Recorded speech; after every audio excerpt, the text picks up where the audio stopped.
ఈరోజు నేను రైతా అయితే చేయబోతున్నాను. చికెన్ బిర్యానీ చేసుకున్నప్పుడు దాంట్లోకి రైతా ఎలా చేసుకోవాలో చూపిస్తాను చూడండి.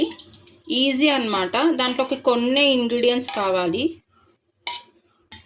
ఫస్ట్ కొద్దిగా పెరుగుని ఇలా తీసుకోండి. ఆ తర్వాత నేను అన్ని కట్ చేసి పెట్టుకున్నాను చూడండి.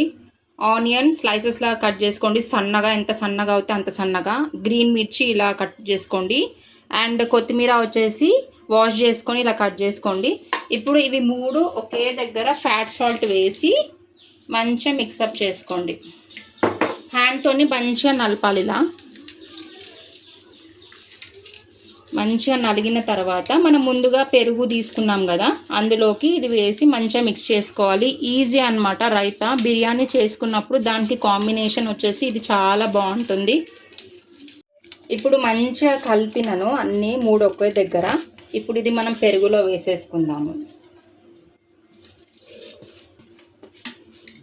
ఇలా పెరుగులో వేసేసుకొని మంచిగా మళ్ళీ హ్యాండ్తోని మంచిగా మిక్స్ చేసుకుందాం. ఈరోజు మా ఇంట్లో చికెన్ బిర్యానీ కాబట్టి మేము ఇలా రైతా చేసుకుంటున్నాం అన్నమాట. ఇందులో కొంతమంది టమాటో అండ్ క్యారెట్ కూడా యాడ్ చేస్తారు. అదంత బాగా అనిపించదు. అందుకోసమే మేము ఓన్లీ ఈ 3 ఇంగ్రీడియంట్స్ యాడ్ చేస్తామన్నమాట. కొత్తిమీర, పచ్చిమిర్చి అండ్ ఆనియన్.